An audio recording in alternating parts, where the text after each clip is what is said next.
and welcome back to another Vlogmas video. I think this is going to be the second to last Vlogmas video. Today is, as I've just said, Christmas Eve, so Wednesday the 23rd of December.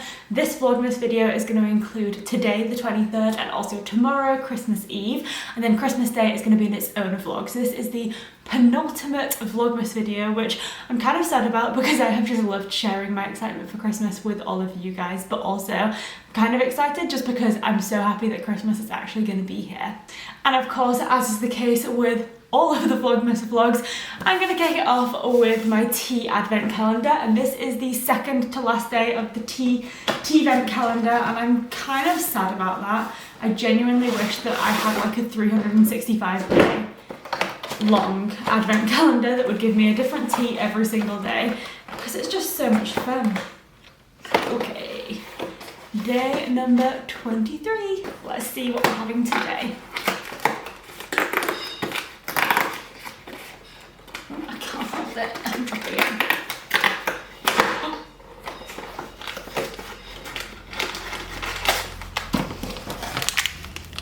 Snooze, a feel-good tea. What is it though? An organic fruit and herbal infusion. Put down that phone, switch off your laptop, sit down, feet up, breathe deep, close your eyes. What? No time for all that pre-bedtime relaxation? Then put on the kettle and enjoy this soothing blend of apple, lavender and chamomile, known to support healthy sleep, light, a little sweet and flowery. Off to sleep you go. Well, it's not bedtime, but I'm always up for a nice calming tea, so I'm hoping this one will be nice and apple-y because the ingredients literally are apple 80%, chamomile 12%, and then lavender 8%, so I'm hoping that it's going to be nice and apple-y and lovely. I'm also going to have today's tea in my Chewbacca mug because he's so cute.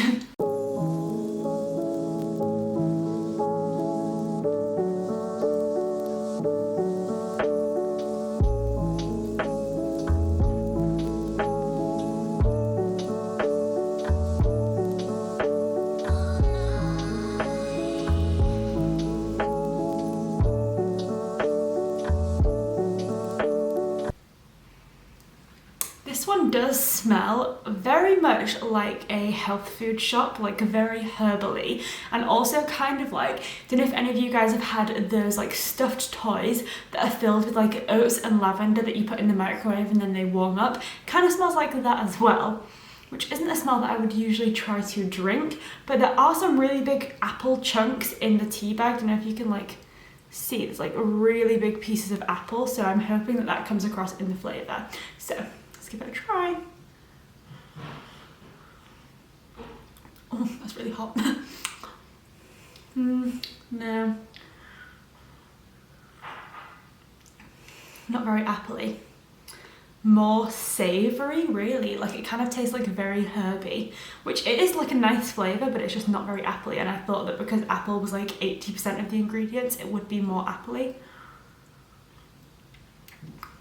Either way, it tastes quite nice, so I'm not too bothered. So now that I've got my tea, I'm going to talk you through the books that I'm planning to read over the next couple of days, preferably by the end of Christmas Eve. So the first one is the one that I started in last Vlogmas video, which was These Violent Delights by Chloe Gong. This is one of the 2 picks for the Dark Academics book club this month, and it is a Romeo and Juliet retelling told in 1920s Shanghai. I'm currently about 65 pages into this book, and so far the Romeo and Juliet similarities seem to be minimal. The only real similarity is the fact that there are 2 warring families, both of whom are rival gangs in Shanghai, and they both have a young heir in their family. One is Juliet and the other one is Roma. And of course those are the Romeo and Juliet characters, but it doesn't really seem like it's going to be quite like the star-crossed lover storyline that we got in the original Romeo and Juliet.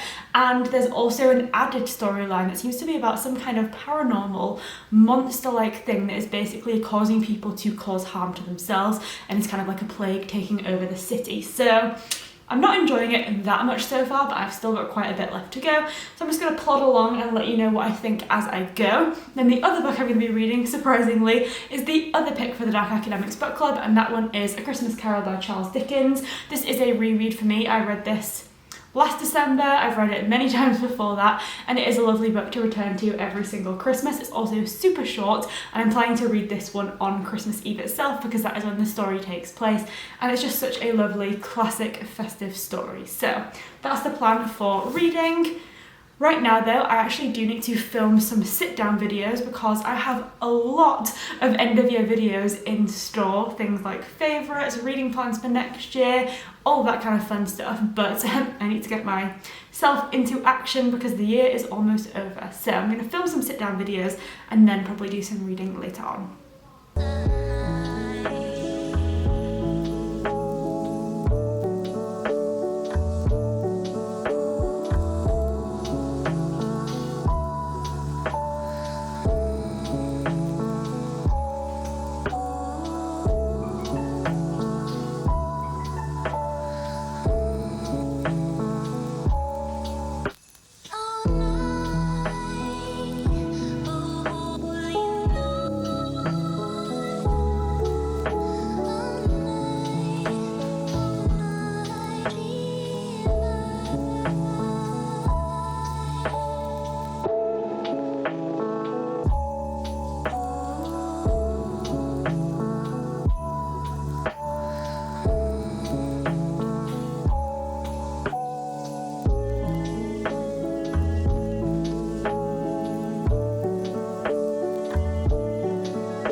The universe has actually gotten it wrong because we don't seem to be having a white Christmas, and instead we've been given a very, very, very wet Christmas.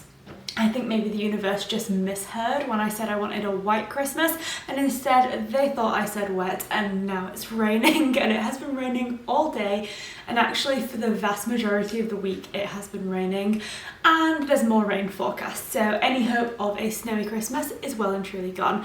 But there is something quite nice about sitting inside on very cold, rainy days with as many cups of tea as you can get your hands on and just enjoying the sound of rain against the window, so it could be worse. Making the most of what has been just a very rainy day, I have done a little bit more reading of These Violent Delights. I'm on page 149 now, so I've read about 80 pages today and I'm still not loving it.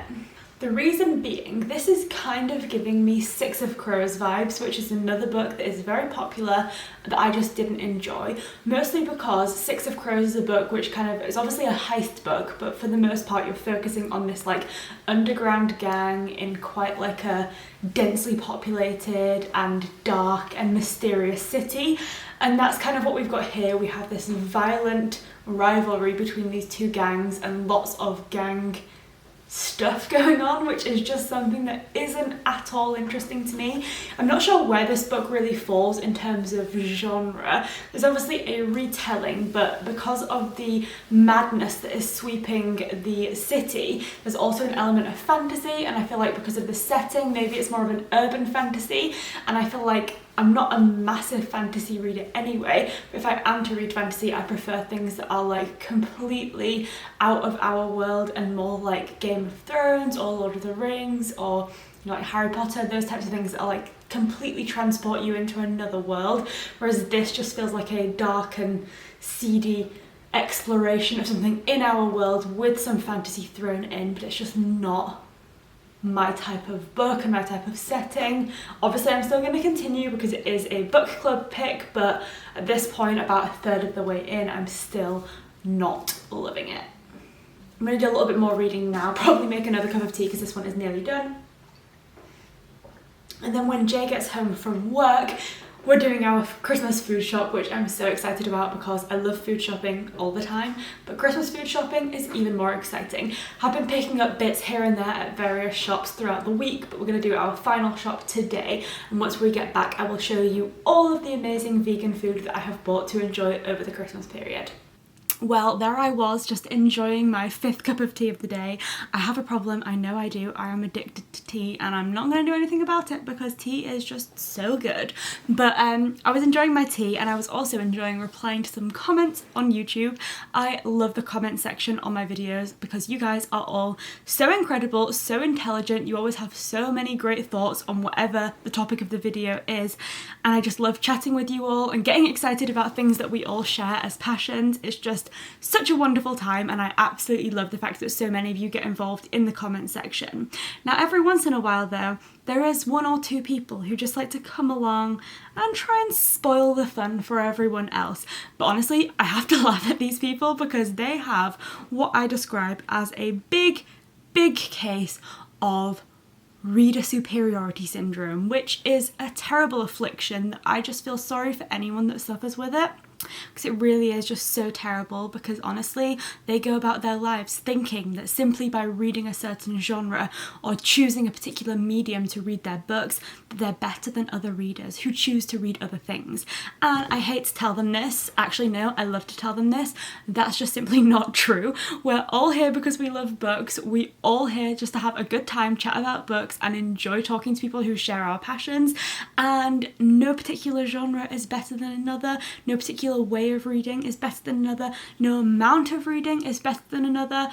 Reading is reading. That's like the takeaway from this situation. Reading is reading. So obviously I was doing comments today and I got one of these ridiculous comments from a wonderful viewer called Eric. I'll put his comment here so that you can check it out, see what my response was, because I was quite pleased with it. But essentially the gist of it was that I was stupid for buying books with beautiful covers, and this was on my classics collection video, which is one of my favourite videos that I've made because I love showing off beautiful covers, and I have no shame about that because I want to read the books regardless. And yes, sometimes a cover pulls me in and makes me want to read a book, but that's incredible. That just shows the power of art and how well that cover artist has done in capturing a story and making you want to read it. One great example is We Have Always Lived in the Castle by Shirley Jackson. The book cover pulled me in completely. I'd never ever heard of that book before, and then I saw the Penguin Deluxe Classic cover for that book. I picked it up and it's now one of my favourite books of all time. There's so many other books like that as well, where the cover is what makes you want to pick it up, and then you find out that it's an incredible story. And I just think that beautiful cover designs are incredible because they are art. You are supporting an artist who has had the opportunity to design something incredible and who is being paid to do art, which is obviously what they want to do. So you're managing to support artists in 2 ways, both in terms of the author and the cover designer, and as well you then get to experience 2 forms of art, which I think is incredible. Similar to book to movie adaptations, it's so cool to see how different people interpret like source material. So if you have a book with a beautiful cover, you get to experience the cover art and get to see that interpretation of the story, and then you get to experience the actual story itself as well, which I just think is incredible. And so Eric, I'm not sure if anyone's ever told you, but the book is the same on the inside regardless of what the cover design is. So I'm always going to go for the beautiful version if I can, because why not? Like, it looks nice.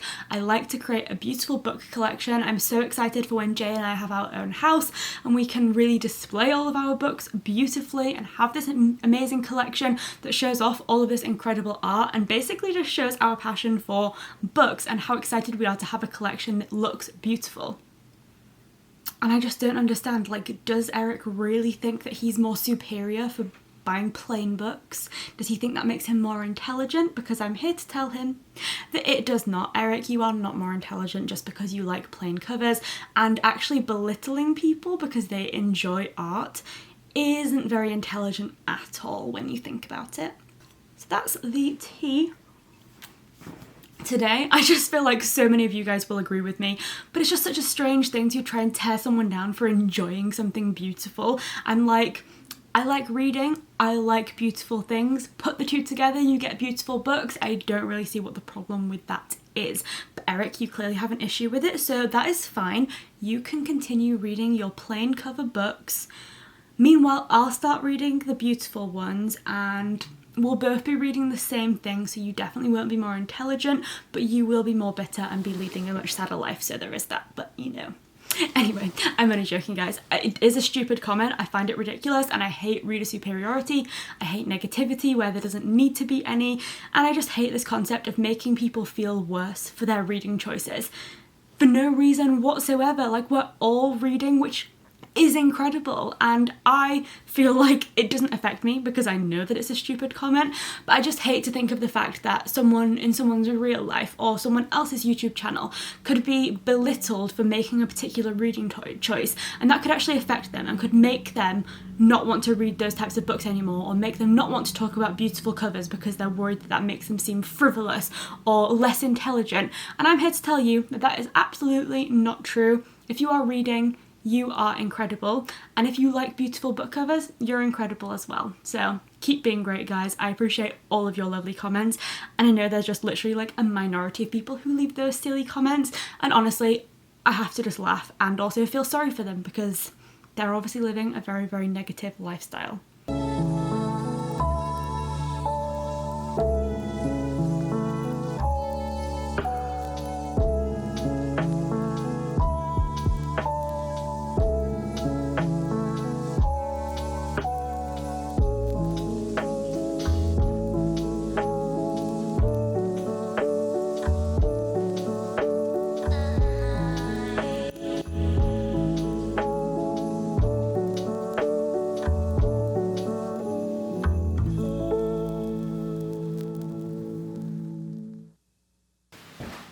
Okay, so I am back from doing the final festive food shop before Christmas, and I have so much good stuff to share with you. Like I said, I've been picking up bits from various shops over the last few days, and I ended up getting stuff from Waitrose, Marks & Spencer's, Sainsbury's and Tesco. So I'm going to show you all of the fun stuff I got. I'll go by supermarket just so it makes more sense, so I'll start with what I got from Marks & Spencer. So from M&S I got 3 things. The first is a dessert, and it is these Plant Kitchen churros, which come with a chocolate dip and a cinnamon sugar sprinkle, and I thought these would be really nice because who doesn't like churros? I also then got some no pork pigs in duvets, which is basically just vegan pigs in blankets, which I think will be nice as like an extra side for Christmas dinner. And then finally I got this cauliflower bake, which is cauliflowers in a cashew and almond sauce, so basically like a vegan alternative to cauliflower cheese. Then moving on to Sainsbury's, where I only got a couple of bits. I got the main for my Christmas dinner, which is this 3-nut and mushroom roast, which looks delicious. And then I also got this Elmea plant-based double cream, which isn't exclusive to Sainsbury's, but I did want to try it. I thought it would be nice to like whip it up, maybe have with a dessert, have on some hot chocolate, just try it in general, and I thought Christmas was the perfect time to try it. And I actually got one more thing from Sainsbury's. Possibly one of the most exciting purchases of this entire experience, this Nourish vegan camembert. It's the first vegan like camembert cheese I've ever seen, and I'm going to be baking this tomorrow on Christmas Eve, so I'll let you know what I think of it. But I just thought this was a very exciting and quite a cool plant-based alternative, and I'm really excited to try it. Then moving on to Tesco, I got one thing from Tesco, but it was very exciting, and that was this Wicked Kitchen ginger and chai cake. Literally so excited about this because chai, as you know, is one of my favourite things in the world. I obviously love cake, and everyone else will be eating like chocolate Yule logs and profiteroles and all kinds of other stuff. So I wanted to get myself something like this, and obviously I'll share it with people, but it's just nice to have something around that you can nibble on when everyone else is having their desserts. So that was my Tesco pick, and then I got quite a few bits from Waitrose. Oh, I lied, there is one more thing from Tesco's, and it is some Plant Chef mince pies, because mince pies are a classic, and actually warmed up mince pie with some whipped up double cream. It's going to be a good combo. So Waitrose is the final supermarket, and Waitrose is a supermarket that is kind of like the fancy supermarket here in the UK, and I don't really go there very often. There isn't many near me, but I went to the one that's closest as like a special treat, and I usually just go on special occasions, and I got a few bits. So first of all, I got these creamy chive and onion rolls, which I think is going to be really nice. I'm pretty sure I tried these last year as well and I really liked them, and anything pastry is always a win in my opinion. And with that in mind, I also got these mini beetroot Wellingtons, which are filled with beetroot, and I had these last year as well. They were really nice and I was so excited to see that they had them again this year. I then got a couple of dessert bits. First of all was these English Cheesecake Company cookies and cream chocolate cheesecakes, which just sound really delicious, and they're also great because obviously I have the one full-size cake, then this is just 2 individual slices, so it's a little bit less intense trying to eat it all myself. With that in mind, I also got these mini goo free from salted caramel cheesecakes, which again, individual size, there's just 2, and salted caramel is one of my favourite things.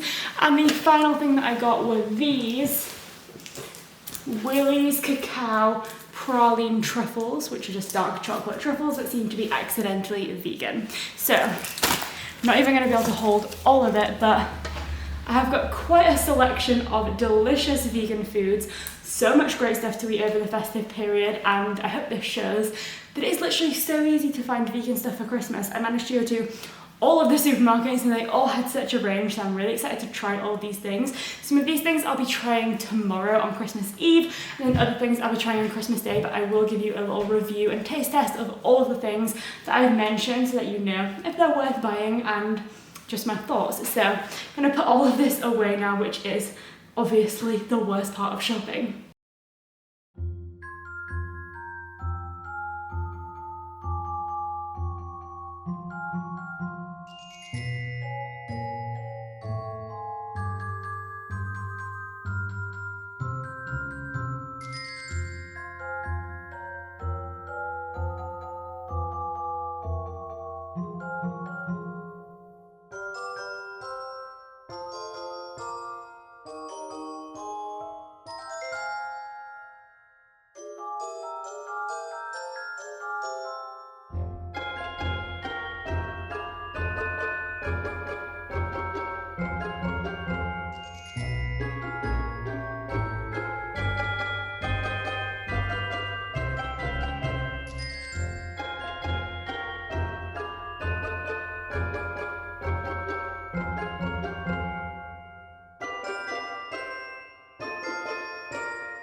It's only bloody Christmas Eve, isn't it, guys? It is finally here, the most exciting day of the entire year. It's Christmas Eve and I literally cannot cope with how excited I am. I am obviously 23, I'm a fully grown adult, but at my heart, when it comes to Christmas time, I'm still a child. So I woke up today at like 6 o'clock in the morning, couldn't sleep because I'm clearly just that excited. So I decided to be productive and I actually ended up doing some reading this morning. So I'm now on page 302 of These Violent Delights, and I do have to say, although I'm still not enjoying it, and I know this isn't going to be a book that I'm ever going to want to reread or is going to be one of my favourites, the further I get through it and the more action there is in the book, the more interested I am and the easier it is to get through the pages. I also have found that a good trick for enjoying it slightly more is trying to forget that it's meant to be a Romeo and Juliet retelling, because I think that is where a large part of my disappointment lies, is how different it is to Romeo and Juliet, and the fact that it's a retelling that has just taken a very loose concept and then turned it into something completely different, which is obviously fine, but I was just hoping for something slightly more Shakespearean in its atmosphere, and that's obviously not what I've gotten with this one. But when I kind of try and forget that it is based on Shakespeare and just read it for what it is, it's slightly more enjoyable. I will say though that this book is quite graphic, gory, violent, and a little bit disgusting, which isn't necessarily my vibe, so there is that. But either way, I'm almost done now. I've got like 100 pages left to go and I should be able to finish this one hopefully today. But as it is Christmas Eve, we have one final time of opening the tea advent calendar. I can't believe this is the last day I'll be able to do this for the next year, because honestly I have loved this so much. I know I say this pretty much every day, but I just love tea so much. So I'm kind of sad to open the final door. Also, I'm kind of interested because all of the other doors on the advent calendar have been quite large, whereas the 24th is like a smaller door. So I'm not sure like what the difference is going to be, but let's jump into it and see what we're having. I can even open it. Oops. Okay. Ooh. Oh, yay. It's 2 tea bags. Instead of 1, I get 2, and it is their English breakfast everyday brew, which is a great one to finish on because I know I'm gonna love this one. So actually I'm quite happy. I was kind of hoping to get a festive one for the last day, but actually if it wasn't gonna be a festive one, then a classic unbeatable English breakfast tea was definitely the way to go.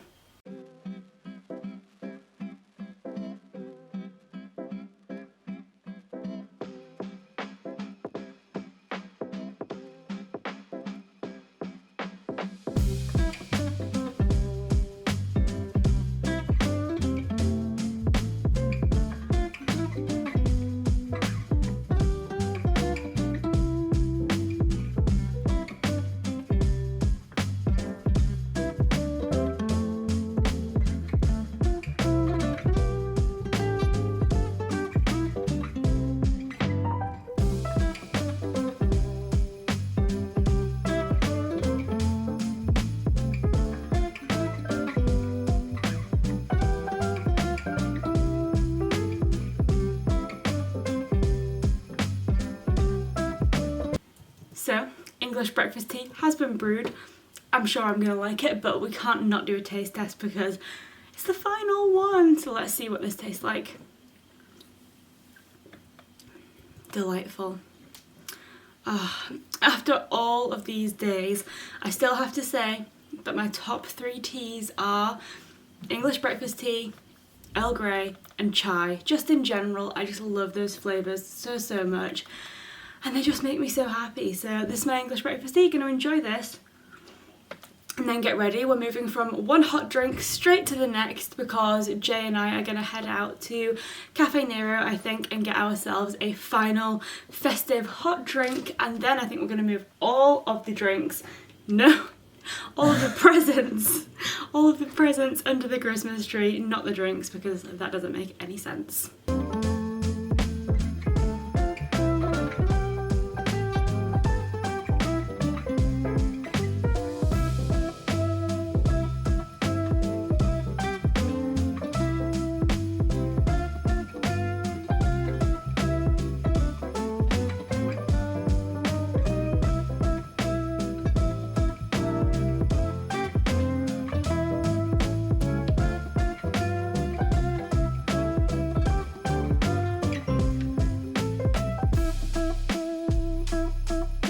Cheers! Cheers!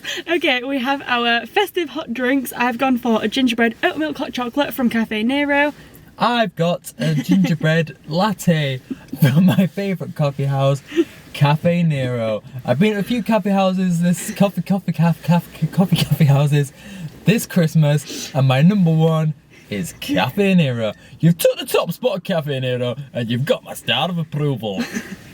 We definitely have tried them all this Christmas, and Cafe Nero is distinctly our favourites. It's just so nice. Did I get one from Starbucks? No. It don't matter. They're obviously not going to win. Starbucks are my least favourite, I have to say. But anyway, Cafe Nero, absolutely delightful. Gingerbread hot chocolate is exactly what I wanted to drink today. Hell and yeah. You've got a cream and marshmallow topped They've done pretty delight. good with the cream and marshmallows this morning. They got your size wrong in your drink, but they got my cream and marshmallows right. Which is fine. We'll forgive them. It's Christmas. We might forgive them this Christmas. Okay, well, we're going to have to turn the camera off so Jay can eat his cream because I got called out. got Someone doesn't called like out. me eating cream on camera. I mean, I'm Someone- sorry, it's my favourite part of my drink! Someone called M doesn't like the cream noises. Yeah, someone called so- EM doesn't like it. Okay, right. Okay, Prost. Prost!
Guys, Christmas Eve is kind of nearly over. It's like 10 p.m. We had the amazing Christmas Eve buffet lunch, which was so good. There was amazing food. I had a Pizza Express vegan pizza. There was some Plant Kitchen Marks and Spencer's mac and cheese balls. There were some onion bhajis, loads of crisps, and basically just loads of good stuff, and it was incredible. We then did like a DIY carol service at home, which was quite a lot of fun. And then I just wrapped up a couple of final presents, and the day has just flown by, and I am so excited for Christmas Day tomorrow. But as I'm sure you can guess from the lack of updates, I haven't done any more reading of These Violent Delights. I'm very glad that I managed to read 100 pages this morning before the day started, because I kind of had a feeling that it was going to be a busy day and I wasn't going to get much reading done, but that is completely fine. And I also didn't make a start on A Christmas Carol, which is kind of a shame because I was hoping to read this one today, but equally it is what it is, and I may start this one tonight before I go to sleep. But with that being said, I wanted to finish this vlog up here because I need to edit it and get it up, because this is the Vlogmas vlog that will be going live on Christmas Day itself. So if you are watching this video on Christmas Day, I hope you are having a wonderful day. If you're watching it afterwards, I hope you had a fabulous Christmas, and I will see you with the final Vlogmas vlog, which will be Christmas Day itself in all of its glory, coming out at the end of the week. So until then, thank you so much for watching, and I'll see you next time. Merry Christmas! Merry Christmas, Crimbus, Christmas.